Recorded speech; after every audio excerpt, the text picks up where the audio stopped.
So welcome. My name's James Atkins from Vantage, and also like to thank Russell and Ray from Strategic Business Development who are hosting this series of webinars. Today we're going to focus on an area that sometimes sounds like jargon, value propositions. So what I hope we'll do is we'll break it down to what is a value proposition and how can you get real value from it. We'll introduce three different models or frameworks on how to make it work better for you. I've used these with a number of different types of clients, and they've been quite useful, and hopefully you'll be able to find something in the 30 minutes therefore that is of value to you. There is a workbook that was sent out as a link in the email giving you all the log-on details, so please click on that and you can download the workbook. As I said, there's question and answers on the right, so feel free to put anything in there as we go along. The session is being recorded, so you'll be able to review it later or share it with any of your colleagues. A little about myself. I work with businesses and leaders, helping them refine their strategy so they can grow, whether that's in growth in profit, sales, marketing or people. My main focus is medium to large organisations, typically where sales and marketing is an important part of making that growth a reality. So therefore I spend quite a bit of time talking to people about value propositions, hence the context of today's webinar.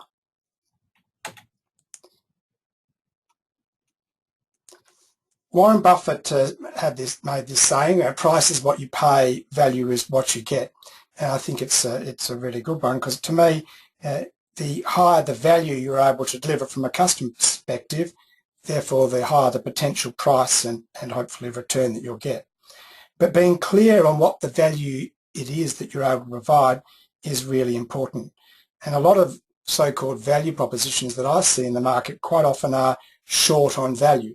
And the question is, why is that? Why are they short on value? I believe it's because in many businesses, people start from what I describe as inside out. They're created from the inside of the organisation and go out from there. So they're all about what the businesses think their customers want, or what they want to sell to their customers, rather than what customers actually need. They focus on what you want to sell rather than starting with customers' problems or needs that you are uniquely able to address. So what exactly is a really great value proposition? To me, it's ones that start from the outside in. That's where you're able to create real value. But what is it? Simply, I think a value proposition is the sum of what you deliver, the attributes of your offer, how you're perceived or seen in the market, your image, and the sort of relationship you're able to develop with your customers. So it's what you deliver, your attributes, how you're seen, your image, and the relationship that you believe is appropriate, the ones that cuts through from you in terms of developing. And it all comes together in a coherent and consistent way. And really good value propositions are able to summarise it in a clear and concise manner. And in fact, are able to bring it down to a single statement. And it's that single statement, though, that is clear and concise, that comes from having great understanding and insight around your customers. I'm going to give you two quick examples. One from an organisation called Evernote. And I know a number of you probably use Evernote. I know I do. And it's a really great system that enables you to capture any information, bookmarking or clipping or recipe or notes, accessing it in one spot and enabling you to find it really fast. And the sentence at the bottom of the page comes directly from their website. Evernote apps and products make modern life manageable by letting you easily collect and find everything that matters. And with the explosion of data and information that we have in the world due to the digital revolution, this is even more important. So they provide real clear value. It's a very clear value proposition as summarised by that statement, but certainly not in total. The second example that I'd share with you is for Boost juice bars, and we'll look at Boost from a couple of different angles during today. And the phrase at the bottom is my analysis of what their value proposition, if they had to put it in a sentence, having looked at a number of different things that they do in terms of their marketing and positioning. And to me, their value proposition is all about, if you were to summarise it, great tasting, healthy juices and snacks made and served by people who love life. A really clear value proposition. So there's two that I think are simple and clear and concise, to use the phrase I used earlier.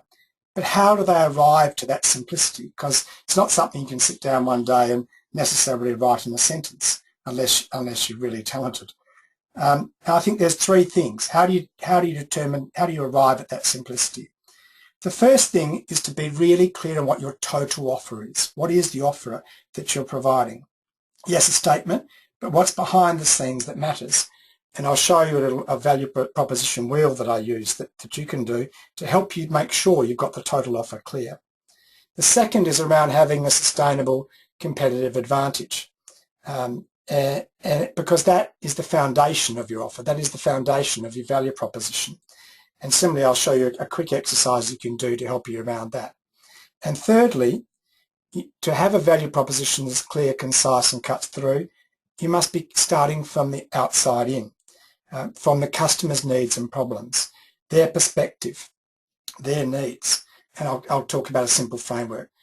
So these three hows, total offer, competitive advantage, and starting with the customer needs and problems, the three different models and frameworks that we'll tackle today. So talking about the first one, the total offer, what I call a value proposition wheel. And at the centre of that wheel is your brand essence. What is your DNA? What is the essence, the brand and the image and the position you want to have in the market? And this is something that doesn't necessarily come immediately, but something is either from your heritage or from where you want to take your business or your brand in the future. Surrounding that is then four factors. Firstly, and most importantly, around that competitive advantage that I talked about earlier. How are you going to win? And quite often, and in really good value propositions, the competitive advantage, the brand essence will be linked together. And I'll show you how that's worked for Boost Juice in a minute. Then the features, the attributes, what you offer, but importantly, translated into what are those benefits to your customer. And then the proof points. How do you actually demonstrate the value? How do you prove it rather than just say it? And the third layer is the image, how you want to be seen, and the values, how you'll work and what you hold true, the inner core of your brand and your business. And actually being really clear around these aspects enables you to come up with clear and concise statements around your brand and a really clear view on the value you provide. So let's nick back to Boost Juice, a great example of a brand that I think has got their value proposition and their value proposition wheel really clear. And I haven't got this from Boost, I've just done that by analysing the things they say and the things they do and the experience that you have with them. To me, their brand essence, and this is one that when you look at Janine Ellis, the founder of Boost, you can sort of understand, is around loving life, very much around the love of life. Then their competitive advantage is about the Boost experience. And the Boost experience is really interesting when you look at their features, benefits and their proof points. The features are around fresh ingredients and made in store, but the benefits are around feeling great, having fun and being healthy. And those benefits are the core of the Boost experience. And interestingly, the proof points are around things like the team. And what they've got going for them is a really great virtuous circle where their team, the people that work in their store, is actually the essence of the people that they target. Young at heart, energetic, people that want to feel great, have fun and be healthy. And that virtuous circle of the team that are part of their staff and the people that they target as core to their audience is at the core of the Boost experience, around feeling great, having fun and being healthy. And that's what you see when you go in store and see their products. And their image is around being cool, energetic and fresh with great internal values of having fun, a can-do attitude and honesty. So it's a really consistent value proposition wheel. And I haven't put all the elements in there, I've just picked some that I think in particular underlie their love of life and that boost experience, which at the end of the day gets them to great tasting healthy juices and snacks made and served by people who love life. So if I'd ask you now to open up the workbook that you've got and look at a quick exercise. I'll just give you a few minutes to jot down some thoughts. Obviously, going through the value proposition wheel is something that will take some time, and you need some specific exercises to look at. But think about your own value proposition wheel if you were to assess it today. What elements are missing or lacking clarity to you? Do they all work together to create a compelling value proposition? And how, if you were to summarise it in one sentence, do you think you'd be able to do it? So I'll just give you a short time, 30 to 40 seconds, just to think through those three questions. If you've got any questions specifically, please put them up in the chat box on the right, and I can address those.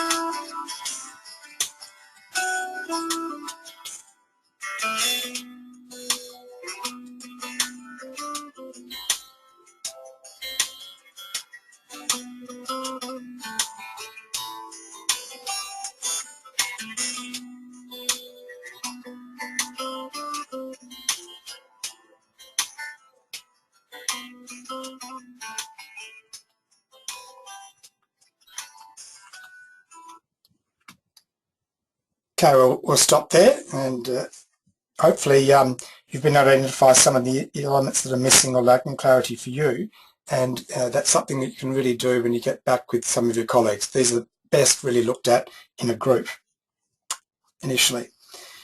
Quite often when I do this exercise with clients, the two key gaps or challenges, as per the first point there, what's missing or lacking clarity, is quite often around the competitive advantage, and the other is around real benefits and real proof points. And so I want to spend a little bit of time now around those two aspects, the competitive advantage and determining real benefits and proof points.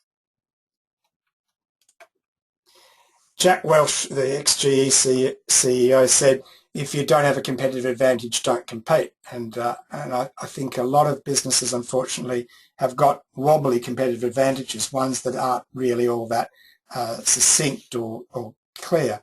And some of the things to think about when determining your competitive advantage is it sustainable? And I think with the amount of change we have and the amount of competition, sustainable competitive advantage is difficult. And you do need to be continuing to update it and be really clear on it. It needs to be hard to copy, obviously unique in comparison and superior to competition, and applicable across the multiple situations in your business. And if you think about some great examples of competitive advantage, four that come to mind to me are Google, who are just fantastic around investing in technology infrastructure, so they're able to innovate continually around data and providing answers. McKinsey in the B2B space, absolutely cut through in terms of thought leadership, and they use that as their competitive advantage as a supplier to high-end businesses. IKEA, for instance, great around low cost and delivering a low cost experience and making a virtue of it, in fact. H&R Block, tax accountants who have really deep knowledge of individuals in tax affairs and the tax code, and increasingly small businesses. And they know how to service it really well. They're businesses that I think have great sound competitive advantages and are able to develop it. There's a way to determine competitive advantage, a simple model, and we won't go through it in huge detail tonight, but it's around identifying what is your competitive advantage. And there's a couple of steps that you can do, and this is an example. If someone wants this template explained in a bit more detail, please give me a call. But the first factor is to be understanding around the key success factors in your category against your competitors. and you determine what are the key success factors in terms of purchasing. You see in column A, they're listed in some examples there, 1 to 10 for an example. Then you rate those values to the customer, 0 being low, 10 being high. And what's important here is to get some separation. Sometimes we do this exercise with clients and everyone thinks it's their values are 8, 9, and 10, but it's about creating some separation. And quite often a way to make this work is to think about a particular product in a particular customer segment, so start quite refined. So rate them 0 to 10. Then ignore everything below 8 and rate your ability, your current ability to beat your competitor. And that doesn't mean you can't improve your current ability, but what's your current ability? And then for those same factors, rate the internal impact, that is the level of enthusiasm that you would create if that was your competitive advantage, is that was what you looked at from a competitive advantage perspective. And then add together the value to customer and the internal impact, and you'll see which are the higher ranking or higher rating elements. And test it by, if you were to win, if that was your competitive advantage, how would you do that? Would that be really a compelling competitive advantage for you? And then think about how would you improve your ability to beat your competitor? What would be the strategies you provide? So in this example, response time was the one that was seen as the winning competitive advantage.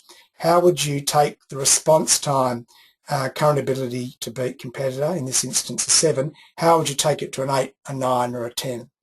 And so this is a way that you can think about competitive advantage, do it by segment, do it by product, do it by overall brand if that's appropriate. But it's a really neat way of thinking about how you would start to do it. And that's a great example of doing it. So competitive advantage, quite often the thing that I find people have challenges with in terms of looking at their value proposition, because it is the firm foundation, not only of value propositions, but all over strategy. And of course, it's something you need to keep an eye on, because the pace of change is so significant that today's competitive advantage could be overtaken by nimble competitors. So being sustainable and innovating is key.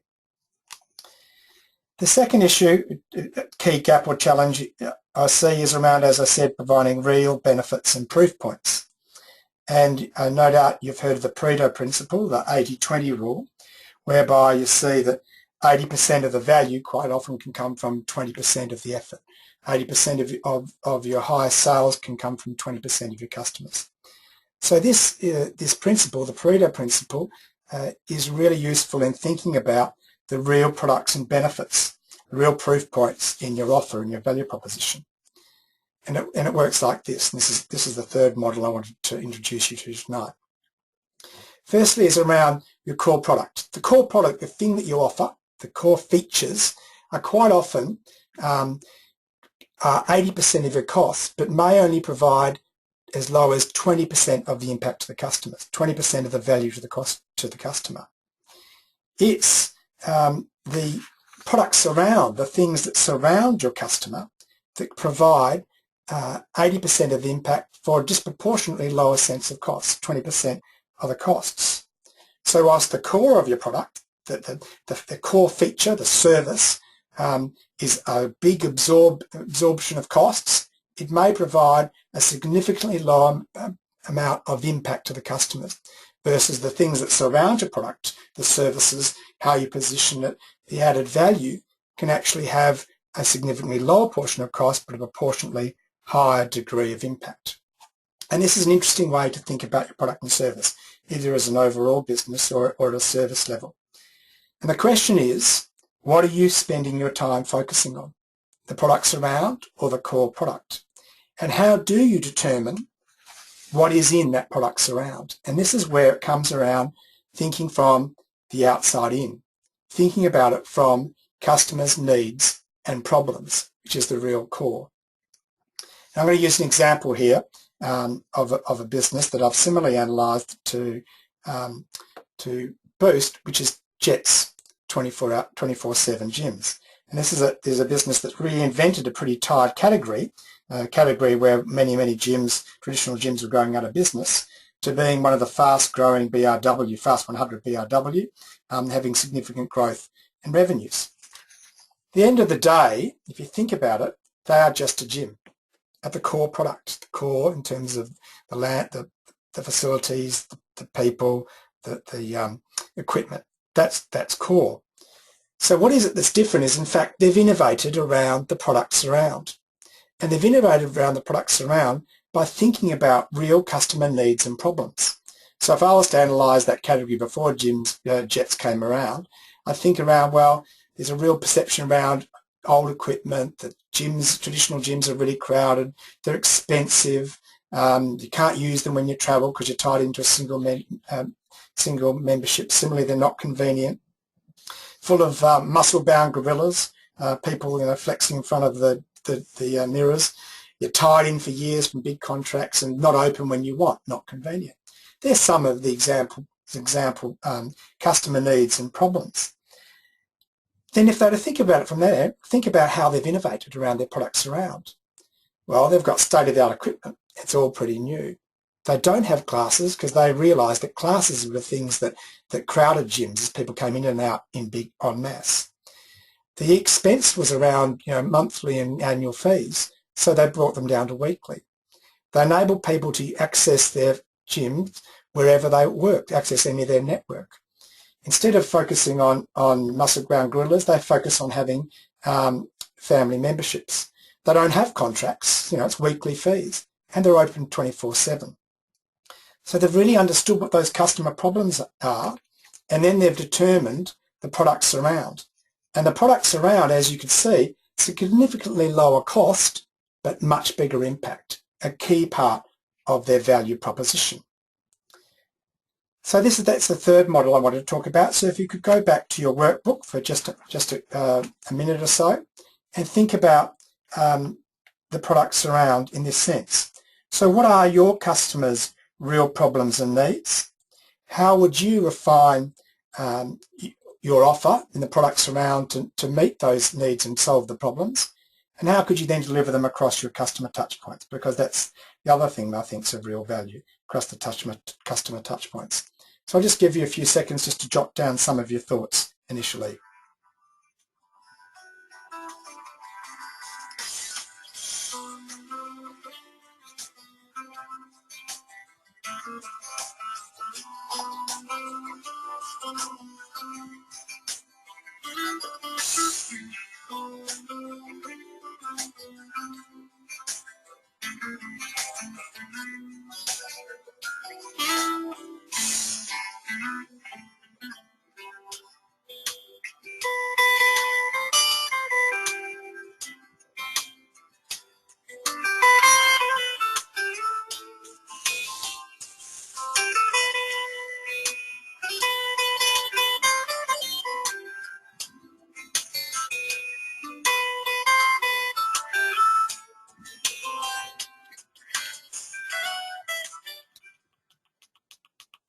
Great. Well, we'll leave it there. One question's come through around customer touch points and what the purpose there is. One of the things to do is actually to map out your different customer touch points to understand where the interactions are, where the key moments of truth in the interaction. And that's a great way to think about, are you delivering your value? Are you delivering the products around, meeting customer needs and problems at each of the touch points? So I suggest that's sort of another exercise you can do. Think about the key customer touch points and then use that as a way to innovate and to think about delivering value via the customer surround. Thanks for that question. Wrapping up, it's really important in terms of getting value out of your value proposition to focus on the total offer. Make sure that, yes, you want to get to a single statement, but think about that value proposition wheel. Are you clear on all the elements? Think about sustainable competitive advantage. Do you have a competitive advantage either at a product or over brand level? If anyone's interested in doing some more work on that model, please feel free to email me. And meeting customer needs and problems, thinking from the outside in, thinking about that product surround as a key way to add value. So I hope you're clear on the value you can get from the value proposition and some of the tools and techniques you can use to do that. Please feel free to use the models that we've looked at today, particularly the value proposition wheel and the products around. I find those really effective. The workbook, you can work with some of your colleagues. This webinar is being recorded and you'll be sent a link. You've obviously already got the workbook, and the presentation that's come up today will also be sent to you. If you'd like more information, feel free to subscribe to the newsletter. And if you want to run a workshop around one of these models with some of your colleagues, please feel free to contact me, and we can do that either virtually via webinar or face-to-face, depending on where you are. Please feel free to contact me on that. This is a part of a series of workshops from Strategic Business Development, so thanks to Rothsner and Ray, and these happen every few weeks, so I encourage you to log on to any of the other ones. Any other questions before we log off and finish? No? So, well, thanks very much, and thank you for your time, and have a good evening.